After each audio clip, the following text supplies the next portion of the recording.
Bonjour les amis, bienvenue dans Totalement Fibré, encore un nouveau numéro dans lequel on va vous parler de l'actualité de Free et des télécoms en général, avec tous mes amis autour de moi. Bon, j'en ai d'autres, mais vous faites partie de mes amis aussi. On va commencer par Lucas, qui va être la vedette de la journée. Bonjour Olivier, en effet, j'ai pas mal de rubriques à vous proposer cette semaine. Alors tout d'abord, évidemment, dans le gros dos, je vais vous montrer qu'il faut encore être très vigilant par rapport aux arnaques téléphoniques. Puis, je vais exceptionnellement présenter l'instant test et l'actu Free à toute vitesse. J'espère que tu vas pas te planter. Hein. J'espère aussi. C'est totalement Lucas ce soir. C'est totalement Lucas. Puisque tu as la parole, Max, dis-nous tout. De quoi tu vas parler? Alors moi, je vais partir à la pêche aux arnaques pour vous, visant notamment les abonnés Free Mobile, puis je vous ferai part de mes craintes concernant Red by SFR pour ne pas changer. Ok, merci beaucoup. Et enfin, on termine par Dimitri. Bonjour Dimitri. Bonjour Olivier, bonjour tout le monde. Dis-nous tout. On parle d'arnaque, je vais vous donner des conseils pour ne pas se faire avoir. Et ensuite, il y aura un chiffre de la semaine qui pourra faire sourire ou plutôt agacer certains. Ok, merci beaucoup. On commence comme chaque semaine, vous le savez, avec le gros dos. On va s'intéresser aux arnaques par téléphone et par mail. Vous en recevez certainement régulièrement dans vos boîtes mail. Vous pouvez en recevoir également par téléphone. On va vous expliquer un petit peu à quoi ça ressemble et comment les déjouer surtout. Lucas, tu vas nous parler d'une nouvelle arnaque qui a été dénoncée par l'UFC Que Choisir cette semaine. Exactement, lundi dernier, l'UFC Que Choisir, la célèbre association de consommateurs, a dénoncé une nouvelle forme d'arnaque au numéro surtaxé qui consiste tout simplement à se faire passer pour votre opérateur. Je vais vous en dire un peu plus, on va planter le contexte. Elle relate donc l'histoire de Gisèle qui a 88 ans, qui est pourtant d'origine d'ordinaire assez méfiante, mais elle s'est quand même fait avoir lorsque une soi-disant conseillère d'Orange l'a appelée. Elle semblait tout savoir de son offre télécom et elle parlait un français parfait, contrairement à certaines arnaques où parfois on entend un certain accent. Alors elle affirme que ce n'est qu'un appel pour faire des vérifications de sa ligne et lui demande ainsi de la rappeler directement pour justement effectuer ces vérifications. Jusque-là, ça paraît assez logique en soi. Seulement, sa fille le raconte, au bout de 40 minutes à attendre, notre chère Gisèle a raccroché. Mais la fameuse opératrice s'est révélée très insistante, l'a rappelé plusieurs fois, a même menacé en fait de couper sa connexion fixe et sa connexion internet si jamais elle n'effectuait pas ses vérifications. Au final, 6 appels en 3 jours et elle s'est retrouvée facturée de 355 € pour des appels passés en Afrique. Donc c'est une grosse facture téléphonique justement et une arnaque dans ce genre. Et en fait, tout l'intérêt ici de cette arnaque, c'est de pousser la victime à rester en ligne le plus longtemps possible, de manière à pouvoir toucher une partie de l'argent facturé grâce à un système de reversement. Et donc l'UFC Que Choisir alerte sur cette arnaque de nouveau genre qui se multiplie, qui provient de différents pays africains notamment. Généralement, le numéro commence par 00, c'est-à-dire le préfixe international, et elle prévient également que les recours sont très difficiles, puisque Orange notamment ne traite que ces problèmes au cas par cas. Donc obtenir un remboursement peut s'avérer être un chemin de croix. Oui, parce que là, c'est la dame qui a appelé directement le numéro. Donc c'est ça, mais en fait, suite à la demande de cette conseillère qui a gagné sa confiance. On avait déjà eu le cas aussi avec Free Mobile il n'y a pas si longtemps, où pareil, ils se faisaient passer pour des conseillers et ils avaient réussi à pirater des données. Ok, donc faites très attention, hein. Vous n'avez jamais à rappeler un conseiller, en tout cas, si lui vous appelle, ok, mais vous ne les rappelez pas. C'est pas la seule arnaque, il y en a beaucoup que vous recevez dans vos boîtes mail, il y en a qui se font avoir. On va faire un peu le tour avec toi, Max. Tout à fait, on va voir quelques exemples. Et notamment les phishing, ils pullulent de plus en plus dans l'Hexagone. Pire encore, en 2020, le confinement a joué grandement sur les tentatives d'hameçonnage avec un effet démultiplicateur et une hausse, accrochez-vous, de 400% des demandes d'assistance durant les premières semaines du confinement 1, ce n'est pas rien. Alors, les abonnés des opérateurs sont souvent les premiers visés, notamment les abonnés Free Mobile, donc la cible d'hameçonnage. Les hameçonnages, c'est quoi? Donc, ils sont sous forme de mail ou aussi de SMS, qu'on appelle les smishing. L'objectif pour les pirates, c'est de subtiliser vos données personnelles, mais surtout vos coordonnées bancaires. Alors, quels sont les prétextes? On fait miroiter un cadeau ou alors on met en avant un problème de facturation. Alors, il faut l'avouer, les phishing sont souvent ratés. On va voir un exemple tout de suite. Effectivement, ça ne ressemble à rien. Alors, Dimitri, celui-là, tu l'adores particulièrement. En fait, l'iPhone a 4 capteurs photos, il n'y en a pas pour l'instant, donc loupé. Ils sont créatifs. Puis le logo, on passera à côté. Hein. Alors, à contrario, les arnaques sont parfois bien ficelées. on va pouvoir le voir à l'écran. Alors voilà, je vous en ai parlé précédemment, il s'agit d'un smishing, donc une arnaque par SMS. Alors le lien que vous voyez à gauche renvoie en fait sur une copie assez impressionnante du portail Free, donc l'espace de connexion pour les abonnés Free Mobile. Alors comment déceler l'arnaque? Il suffit dans tous les cas de regarder généralement l'adresse en haut. Si ce n'est pas mobile.free.fr, laissez tomber, n'allez pas plus loin, c'est une arnaque. Alors on continue avec un autre exemple de phishing réussi d'un autre genre. Si on peut le voir, voilà. Alors là, comme vous pouvez le voir, les hackers reprennent l'identité du site de Free. Donc on retrouve vraiment, voilà, exactement. Alors il y a un hic, Free ne propose jamais de points de fidélité à ses abonnés. Donc là, vous pouvez le lire, je suppose, à l'écran, 200 points de fidélité. Orange l'a fait à une époque, Free ne l'a jamais fait. Alors à noter que les abonnés des opérateurs télécoms ne sont pas les seuls visés par ce type d'arnaque. Actuellement, il y a une campagne de phishing très réussie qui vise les abonnés Canal+, plus particulièrement les abonnés Canal+, disposant de Disney+. Donc un mail aurait envoyé aujourd'hui et donc met en avant un problème de facturation et menace en fait d'arrêter l'offre si les informations ne sont pas mises à jour. C'est assez courant comme pratique. Les abonnés Netflix aussi. C'est ça, Netflix a souffert un petit peu des mêmes problèmes. C'est généralement ça la menace la plus fréquente, j'ai l'impression, c'est il y a un problème de facturation, on va vous couper votre accès, l'abonné veut pas et il se fait avoir. Alors, on va savoir comment déjouer ces pièges-là, et c'est toi, Dimitri, qui va nous en parler. Quelles sont les solutions pour voir si justement c'est un vrai mail, un faux mail? Avast avait donné quelques conseils, on va les compléter. D'abord, réfléchir au contenu, s'il est cohérent. Un iPhone qui est offert, généralement, ça sent pas très bon, et souvent c'est iPhone, en plus, le capteur photo, du coup, ça saute aux yeux. Ne pas cliquer mécaniquement sur les liens, ne pas récupérer mécaniquement par habitude tout ce qui est pièce jointe. Alors ça c'est bien, quand on dit qu'il ne faut pas cliquer dans le lien qu'il y a dans le mail, si jamais il y a un problème, vous allez directement sur le site de l'opérateur, vous vous connectez avec vos identifiants et vous voyez s'il y a réellement un problème. C'est un réflexe, plutôt que d'aller cliquer sur un lien, on va sur le site directement, comme ça on est sûr qu'on est sur le bon site. Après, contactez l'opérateur en cas de doute, c'est bien vous qui m'avez envoyé l'email, qui m'avez envoyé le SMS. On peut ajouter aussi quelque chose qu'on voit souvent, comme aujourd'hui on a fait un article dessus. Dès qu'il y a des images cliquables, ça sent pas très bon, qu'il n'y a pas de texte, c'est que des images cliquables. Aussi l'incitation, c'est un peu trop insistant, les gros boutons rouges, cliquez ici, en général, ce ne sent pas très bon non plus. Vérifiez aussi si l'arnaque aussi a déjà été signalée sur un site comme Univers Freebox ou même d'autres sites. Et justement, puisqu'on parle de signalement, il y a un site, dès qu'on repère un phishing, on peut signaler, c'est phishing.initiative.fr. Et pour ceux qui auraient cliqué, qui auraient foncé de tête baissée, qui auraient donné leurs coordonnées bancaires, bien sûr, il faut changer le mot de passe et prévenir la banque pour éviter, en tout cas limiter la casse. D'accord. Et avant tout, il faut vérifier aussi l'expéditeur, parce qu'en général, effectivement, l'adresse mail, on reconnaît que c'est pas... Ah oui, aussi, oui. Comme disait Max, vérifier l'adresse. Alors des fois, il peut y avoir des erreurs dedans. Ça peut être très long, à rallonge. Alors des fois, c'est compliqué. Par exemple, Free Mobile, il suffit que ce soit marqué free-mobile. Ouais. Oui. Les noms de domaine peuvent être facilement trompés. Ouais, mais quand on a une adresse email qui fait toute la page et que ça n'a strictement rien à voir avec d'ailleurs. Gagner un abonnement Disney Plus gratuit pendant 6 mois, .com, par exemple, on se méfie. Et enfin, dernière chose, on parle d'adresse. Des fois, on va en bas de l'email, contacter telle société, bizarrement, là, on voit un siège aux États-Unis. Bon, c'est pas très cohérent. Voilà. C'est vraiment Ce qui est d'autant plus inquiétant, c'est que les phishings sont de plus en plus réussis. Donc on en trouve de moins en moins, truffés de fautes d'orthographe, avec les logos par exemple des opérateurs qui ne sont pas respectés, un visuel qui est très très douteux. Aujourd'hui, on se rapproche vraiment des identités des acteurs, en fait, que ce soit Amazon ou autre, ça va très loin. Avant, vraiment très moche aussi, quoi.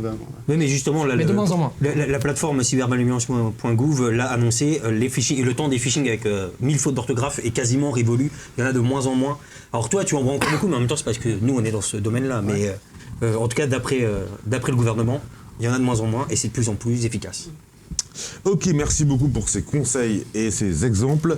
On enchaîne tout de suite avec la vidéo de la semaine et on va vous parler d'un métier Free qui vous intéresse tous parce que si vous avez eu un problème avec Freebox, vous avez peut-être été en contact avec ce qu'on appelle les techniciens itinérants. Free, un des rares opérateurs à proposer ce genre d'initiative. Ce sont des techniciens qui habitent dans votre ville ou en tout cas à proximité. Et en cas de problème, même si c'est un problème de branchement ou autre, qu'ils n'arrivent pas à régler à distance, on vous envoie un technicien itinérant chez vous. Si vous avez affaire à eux, vous allez voir, c'est des gens très, très sympas. On va voir comment ils travaillent. On va voir ça en vidéo tout de suite.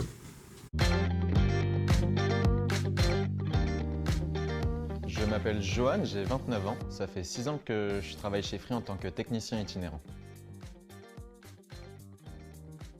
Dans les études, j'ai fait un BEP comptabilité. Ensuite, je suis rentré chez les pompiers de Paris, mais dans un coin de ma tête, j'ai toujours été passionné par l'électronique, électricité et tout ce qui s'ensuit. Coup du destin, je suis sur le site de Free. Je tombe sur une offre de technicien itinérant. Je postule et pour le coup, j'ai très bien fait. Le métier de technicien itinérant se compose de 3 parties indissociables. La première partie est de réaliser des tests au niveau des salles de dégroupage pour voir si au niveau de la sortie de nos équipements, la connexion part correctement. La deuxième chose est de réaliser des tests électriques au même endroit pour vérifier l'état des câbles, savoir si ces câbles-là vont bien jusqu'au point indiqué et si on n'a pas de défaut sur ces parcelles de câbles. Et enfin, la partie la plus importante pour moi est l'intervention chez l'abonné ou rétablir la connexion de l'abonné. Partir de chez un client satisfait, c'est ce qui me fait me sentir utile. Et puis il y a un truc qui est génial chez Free, même après plusieurs années en tant que technicien itinérant, c'est qu'il n'y a jamais de place pour la monotonie. Bien évidemment, il faut une bonne connaissance technique et informatique. Mais le plus important, c'est d'avoir un bon sens du service. Voilà, vous savez tout sur le métier de technicien itinérant. On enchaîne tout de suite avec le test de la semaine. Après le débat. Bien sûr. Et faute d'Adri, on a Lucas. Et oui, bon bah je vais essayer de le remplacer au mieux. Donc cette semaine, Free a lancé une nouvelle page dédiée à cette question qu'on s'est peut-être tous posée. Est-ce que j'ai cette chaîne-là, moi, dans mon abonnement Freebox? Alors maintenant c'est simple, il suffira de se rendre sur la page free.fr/freebox/freeboxtv et on va vous montrer un petit peu comment elle fonctionne et à quoi elle sert. On va voir, on va passer tout de suite, donc ça se trouve sur n'importe quel navigateur. Hein. Alors, comme vous pouvez le voir, c'est une page très épurée, 2 boutons, voir les chaînes et les packs TV, voir les services VOD. Là, nous, on va s'intéresser aux chaînes et packs TV, par exemple. Et donc, ici, vous avez la liste de toutes les chaînes. Alors, pour vous éviter qu'elles chargent infiniment, évidemment, seule une petite partie s'affiche et vous pouvez en afficher plus après. Alors, une des nouveautés, c'est qu'on voit un compteur. Donc là, on voit exactement le nombre précis de chaînes disponibles. Exactement, et en plus, il s'adapte, puisque, comme tu vois, il y a des filtres juste ici. Donc, par exemple, sur la Freebox Pop, vous avez en tout 554 chaînes. Ah, il y en a moins. Il y en a un petit peu moins, il y en a 3 de moins par rapport à notamment la Freebox Delta. Je trouve que c'est 3 chaînes Canal+. Possible, mais alors la Freebox Delta avec le player de Vialet est celle qui en a 557 par exemple. Donc là on va rester sur la Freebox Pop et on peut continuer à filtrer en fait. Typiquement là moi si j'ai envie de voir à quelles options je peux prétendre, je clique sur en option et encore plus, si jamais je veux savoir uniquement du cinéma, série et divertissement par exemple, et bien voilà, je peux souscrire à Paris Première, OCS, etc.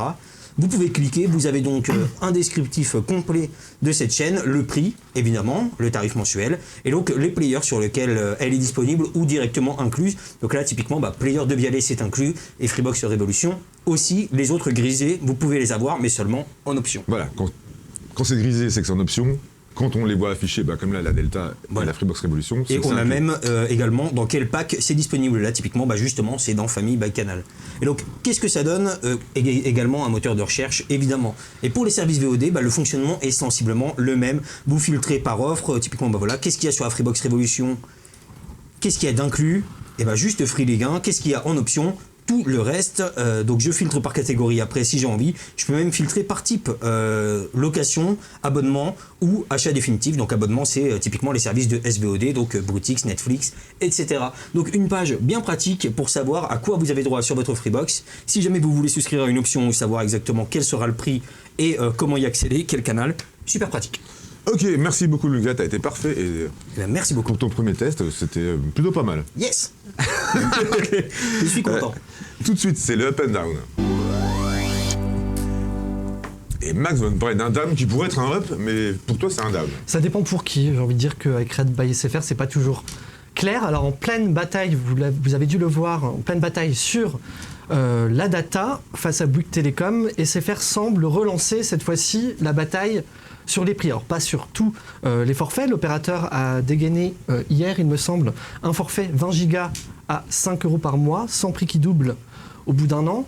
Alors c'est ma crainte, c'est mon inquiétude, puisque pour ceux qui auraient la mémoire longue, ce forfait-là fait tout de suite penser au fameux forfait à 5 € à vie lancé par l'opérateur en 2018, qui a donc initié la guerre des prix. On sait ce qui s'est passé Ensuite, que ce soit Red by SFR et Bouygues Telecom d'ailleurs qui a répliqué à Red by SFR aujourd'hui avec un forfait équivalent, les deux opérateurs se sont lancés dans une série d'augmentations automatiques de ces forfaits-là. On en a parlé, ça a suscité la polémique. Alors voilà, qu'est-ce que va faire Red by SFR? Eh bien écoutez, cette nouvelle stratégie de communication avec la formule sans prix qui double au bout d'un an laisse penser que le prix est fixe. Seulement au bout d'un an et un jour, l'opérateur peut très bien augmenter le forfait de 3 €. Donc l'avenir nous le dira, mais ça ne sent pas forcément très bon. Techniquement, il me semble même que l'UFC Que Choisir l'avait déploré, le fait qu'on dise juste sans prix qui double au bout d'un an, ça veut dire qu'au bout de 6 mois, elle peut très bien l'augmenter de 1 € par exemple, et être quand même dans les clous vis-à-vis de ses déclarations.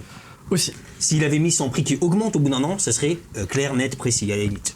Et on précise aussi, selon certains spécialistes ou certains opérateurs, un forfait à 5 € pour 20 gigas, c'est pas viable pour l'opérateur, donc forcément c'est plus un prix attractif. Après on voit bien que dans la guerre de la data, Red by SFR et Bouygues proposent des forfaits à 16 € avec 200, 160, 200 gigas. Alors un forfait 5 € à 5 € pour 20 gigas de data, c'est super alléchant aujourd'hui, sachant que la consommation moyenne des Français aujourd'hui s'élève à 11 gigas par mois. Donc c'est un forfait qui peut plaire, forcément, mais après il faudra voir à l'avenir s'il n'est pas assujetti à des augmentations de tarifs comme on l'a pu vivre l'année dernière, il y a 2 ans. Ok, merci beaucoup Max. Et le hub, c'est pour toi, Lucas? Alors le hub, c'est pour moi, mais c'est surtout pour Free, puisqu'il a lancé un nouvel outil bien pratique à destination de ses nouveaux abonnés, qui va vous permettre en fait de savoir combien d'économies vous allez faire en passant chez Free. En effet, il a lancé un simulateur d'économie. Vous ne connaissez pas ce principe, moi non plus. On va voir un petit peu à quoi ça ressemble. Et oui, alors donc c'est tout simple en fait, c'est comme un petit tableau récapitulatif un peu plus joli qui va vous montrer combien coûte un forfait Freebox, combien coûte un forfait mobile et les économies réalisées si vous prenez les deux ensemble. Jusque-là, tout va bien. Typiquement, Freebox Pop avec le forfait Free 5G, donc en illimité, vous avez donc 39,98 € par mois et donc 120 € d'économie par an. Vous pouvez bien sûr changer à tout moment. Avec la Delta, voilà, vous avez ce tarif-là. La Révolution, même chose. Mini 4K, même chose. Donc on part sur ces trucs-là. Évidemment, juste en dessous, on vous explique comment bénéficier de ce fameux avantage Freebox qui va vous permettre de faire ces économies et en quoi consiste l'avantage Freebox. Donc bien sûr, la data illimitée dans le cadre du forfait à 19,99 et la possibilité également de lier jusqu'à 4 forfaits pour bénéficier de cette promo. Et en même temps, ils en profitent pour rappeler que lorsque l'on est abonné Freebox Pop avec 4 forfaits Free 5G, on économise en tout 264 € par an. Donc là, concrètement, l'opérateur veut booster ses offres convergentes. Clairement, exactement. C'est un comparatif qui concerne que le mobile et le Free, la Freebox chez Free, ça ne compare pas avec les autres box. Non, évidemment. Donc c'est pour inciter en gros à prendre ses forfaits chez Free Mobile quand on a la Freebox. C'est ça. Et inversement. Mais en tout cas, l'outil est bien pensé, l'outil est bien pratique. Ça évite de sortir la calculatrice à chaque fois qu'on peut se demander combien je vais économiser si je fais ça. Ok, merci beaucoup Lucas. On passe tout de suite au chiffre de la semaine. Et quel est-il? Dis-nous tout. Juste là, c'est 885 et c'est un nombre de jours. Ça concerne les abonnés Freebox Delta. Ah, alors c'est le nombre de jours que doit attendre notre développeur pour recevoir sa Delta Pop. Si je me souviens, il l'a déjà reçu. Tu confirmeras peut-être. Alors si vous vous souvenez, lors du dernier débat, on avait indiqué qu'on avait rappelé l'attente de la fonction du Dolby Atmos. Ça fait plus de 2 ans que les abonnés l'attendent parce que Free l'a promis. On sait que c'est pas forcément simple côté de l'opérateur. Justement, il y a Dolby Atmos, pour rappeler, c'est ce qui gère la verticalité du son. Il y a un compte Twitter qu'on va voir apparaître. Freebox Delta 2 sans Atmos. Donc il y a un compte qui fait le décompte, qui compte tous les jours d'attente. Et donc on est à 885 jours d'attente pour le Dolby Atmos. Alors il y a peu de chaînes effectivement qui diffusent en Dolby Atmos. Par contre, si on a stocké sur son disque dur les films en Dolby Atmos, on ne peut pas les utiliser. C'est ça. Et puis dans tous les cas, ça a été promis et forcément les abonnés attendent. Surtout avec un payeur à 480. On passera certainement la barre des 1000 jours. Des 1000 jours? Je prends le pari. D'accord, c'est en longtemps. Dites-nous dans les commentaires, faites votre estimation. Pas si longtemps que ça. Faites une estimation, oui. Faites votre estimation. Ok, merci beaucoup Dimitri. C'était pas très réjouissant ton info. On continue encore avec Lucas. Encore une fois, toi, Lucas. C'est presque la dernière. On espère, oui, parce que là on peut plus te voir à l'écran. Désolé. Alors vas-y, si tu fais. On va t'occuper de la fin à toute vitesse. Exactement. Après le jingle. C'est parti donc pour les abonnés Freebox Delta Mini 4K Pop Révolution et One. Il y a eu cette semaine une nouvelle mise à jour de votre serveur estampillé 4.3.2. Elle est uniquement corrective et elle concerne notamment des problématiques liées au répéteur Wi-Fi qui lui aussi doit être mis à jour. Et même aujourd'hui justement il y a eu une toute nouvelle mise à jour 1.5.15. Autre mise à jour, cette fois uniquement pour les abonnés Pop, ou en tout cas dotés d'un player Pop. Oki a été updaté dans sa version 1.0.117, avec notamment l'ajout de la recherche unifiée, ainsi que d'autres corrections et améliorations. Et enfin, ça bouge pour Freebox TV, puisque une pléthore de nouvelles chaînes ont été intégrées dans l'offre. Alors on va commencer par Autoplus TV sur le canal 232, c'est une chaîne basée sur le sport automobile et son actualité. Elle est payante à 1,99€ par mois. Ensuite passons un petit peu de l'autre côté de la voiture, plutôt sur la banquette arrière, avec Dorsel Africa sur le canal 377. Donc Dorsel, vous imaginez bien quel type de contenu cette chaîne propose, qui coûte donc 7,49€ par mois. Alors c'est plus qu'une chaîne de cul, hein, on va préciser, c'est une chaîne de divertissement. Il y a des magazines qui présentent des objets sexuels, des choses comme ça. Il n'y a pas que des films. C'est en tout cas pas la chaîne que vous avez envie de voir votre maman débarquer lorsque vous la regardez. Et un peu tenu Olivier, une chaîne pour adultes. Hein. Quand même. On est à la retraite quand même. Hein. Une chaîne pour adultes, pas une chaîne de Luc. Oui, en plus. On va continuer donc avec un nouveau pack. Je ne vais pas vous détailler la liste des chaînes puisqu'il y en a 11, mais c'est le nouveau pack du Levant, dédié notamment à des chaînes autour des pays du Moyen-Orient, donc qui coûte 5,99€. Ensuite, on a eu également le retour d'une chaîne qui avait disparu depuis quelque temps sur les Freebox qui s'appelle Télésud, l'arrivée de M24 News, une chaîne marocaine sur le canal 685, et enfin deux chaînes libanaises, Future et One TV, 605 sur le canal 645 et 654. Donc vous avez de quoi faire pour découvrir tout un tas de nouvelles chaînes ce week-end. Eh ben, il y avait pas mal de nouveautés dans ta rubrique. Et on peut, je sais pas si tu en as parlé, le lancement du pack du Levant. Si, le pack du Levant, je l'ai dit. J'ai juste dit que j'avais pas détaillé parce qu'il y avait 11 chaînes.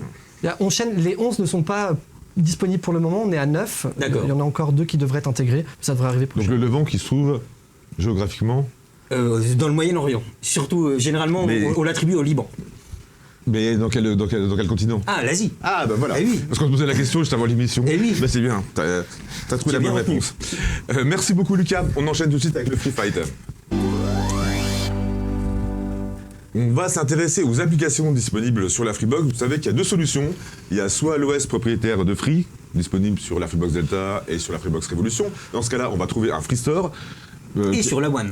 Et sur la One, effectivement, avec des applications dédiées qui ont été réalisées par des partenaires de Free, mais aussi par des freenotes qui avaient envie de développer leur propre application.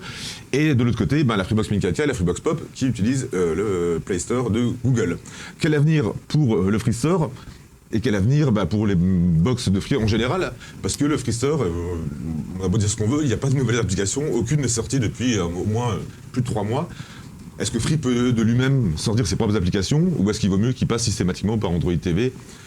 On va commencer avec toi, Dimitri, puisque tu voulais prendre la parole, même si tu ne lèves pas la main. Ouais. Donc on va t'écouter. Justement, le store, c'est un des arguments pour lesquels je garde la Mini 4K, parce qu'il y a un store, donc une foule d'applications, mais aussi de jeux, pour ceux qui aiment jouer comme moi. Et je trouve ça que, vraiment, de mettre un Free Store qu'on n'alimente pas, qu'on laisse dépérir, ça n'a aucun intérêt. Du coup, si on met un store, soit on l'alimente, soit on met pas de store et on laisse faire quelqu'un qui sait faire ça, qui apporte vraiment beaucoup de contenu, comme c'est le cas de Google, il y a un pléthore d'applications.